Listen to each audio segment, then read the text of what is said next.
Sustokit. Prakertat, greičiau. Sukat, toliau. Yra laiko. Treneri Italijos rinktinėje, koks tai varžovas, jūsų komentaras? Nu, aš galvoju, kad varžovas pats rimčiausias, koks gali būti.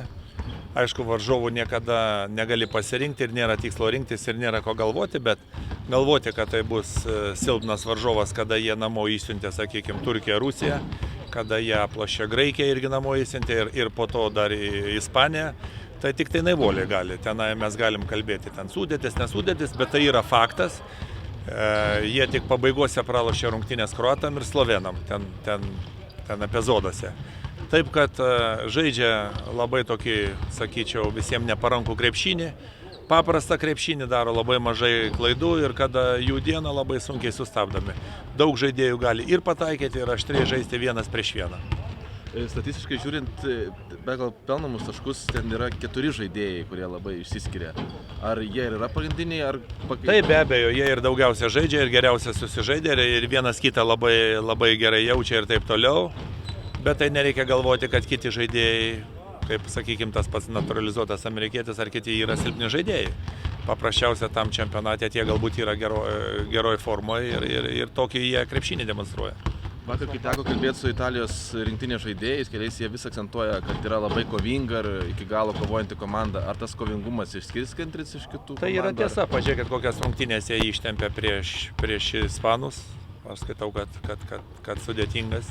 Kaip jie kovėsi su slovenai šičia, su kitom komandom, be abejo, jie yra kovinga komanda. Jie taip pat sakė, kad jau pripratę žaisti be aukštų žmonių, grinų tokių centrų. Aš sakau, jie žaidžia specifinį krepšinį, toksai visą laiką bando sukti pick and rollą, surasti arba savo didelį po krepšių, tokio metimo pozicijų, sakykime, arba atiduoti vėl ant perimetro. Jie turi tuos 4 labai gerus žaidėjus ant perimetro, kurie gali ir žaisti individualiai 1-1 ir įmesti, ir iš bet kur įmesti sunkius metimus. Ir su geru procentu už tai jie yra ir neparankus kitiems. Ir Italijos rinktinė nugalėjo Akropolio turnyre, labai pasikeitė nuo to laiko. Pirmiausia, Akropolio turnyre nebuvo Datomės, kuris vienas iš pagrindinių žaidėjų. Labai jiems svarbus žaidėjas ir visi draugiški turnyrai yra dėja tik draugiški turnyrai. Iki rungtynių yra 3 laisvos dienos. Ar turit planą, kaip to ritmo neprarasti? Nu, matė, šiandieną treniruotę darėm, ryte irgi darėm Finis klube treniruotę, ten su bėgimais ir su štangelė šiek tiek. Aišku, kada sužaidė per 11 dienų 8 rungtynės ir paskui 3 laisvos, aš negaliu pasakyti, kad tai yra, bet taip yra, kaip yra ir mes turim ieškoti, kaip prisitaikyti. Svarstėt galimybės kokias draugiškas rungtynės su kuo nors žaisti? Kai sužaidė per 11 dienų 8 rungtynės, tikrai negalvoja apie dar draugiškas. Kalbate apie neparankų krepšinį, o kaip bandys žaisti Lietuva?